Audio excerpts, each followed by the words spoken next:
صبح کا وقت ہے، آنکھ بھی کھلی ہے، کوئی اذان کی آواز بھی کان میں آئی ہے،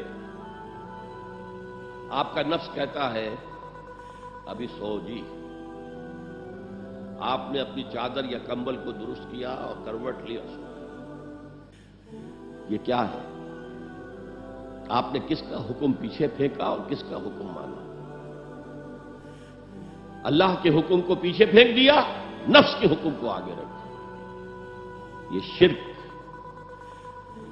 اس شرک کو جاننے والے بہت کم ہیں۔ مولانا روم نے خوب کہا تھا، نفس ما ہم کم ترس فرعون نیست لیکن ایراعون نیست۔ میرا نفس بھی فرعون سے کم نہیں ہے۔ فرعون نے کہا تھا نا، الیس لی ملک مصر وہذہ الانہار تجری من تحتی، کیا اس ملک مصر کی حکومت میری نہیں ہے؟ اور سارا جو یہ آب پاشی کا نظام ہے، انہار کا نظام ہے، وہ میرے کنٹرول میں نہیں ہے؟ جس کا چاہوں موگا کھلا رکھوں، جس کا چاہوں بند کر دوں۔ یہ تھا خدائی کا دعویٰ، انا ربکم الاعلی۔ تو مولانا روم کہتے ہیں میرا نفس بھی اس سے کمتر نہیں ہے۔ وہ کہتا یہ جسم میرا ہے، اس پر میرا حکم چلے گا، میں نہیں جانتا کون اللہ کون رسول، کیا حرام کیا حلال۔ تو فرعون سے کم تو نہیں ہے میرا نفس، لیکن ایراعون اس کی بہت مدد تھی، فوج تھی، لاؤ لشکر تھا، تو اس نے زبان سے بھی کہہ دیا کھل کر انا ربکم الاعلی۔ میں مسکین ہوں، غریب ہوں، میرے پاس کوئی طاقت نہیں ہے، میں زبان سے تو کچھ نہیں کہہ سکتا، اندر سے میرا نفس یہی کہتا۔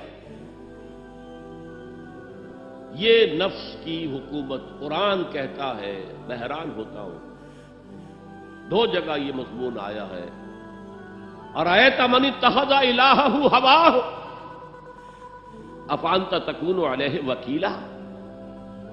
اے نبی، تم نے دیکھا اس شخص کو، اس کے حال پر غور کیا جس نے اپنی خواہش نفس کو اپنا الہ بنا لیا ہے۔ اللہ اکبر،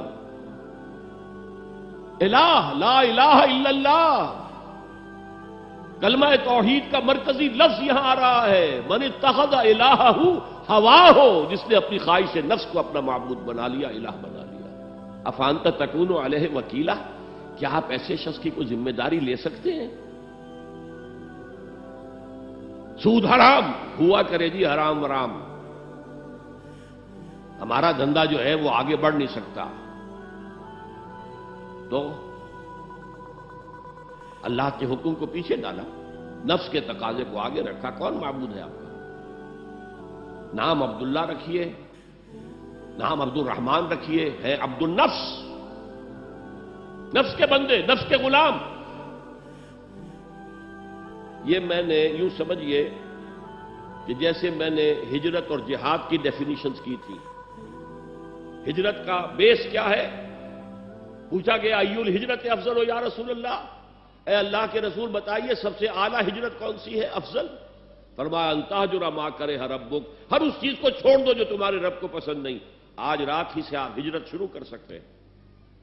جائزہ لیجئے کیا کیا چیزیں میری زندگی میں خلاف شریعت ہیں، جو اللہ کو ناپسند ہے، فیصلہ کیجئے کہ آج کے بعد نہیں ہوگی۔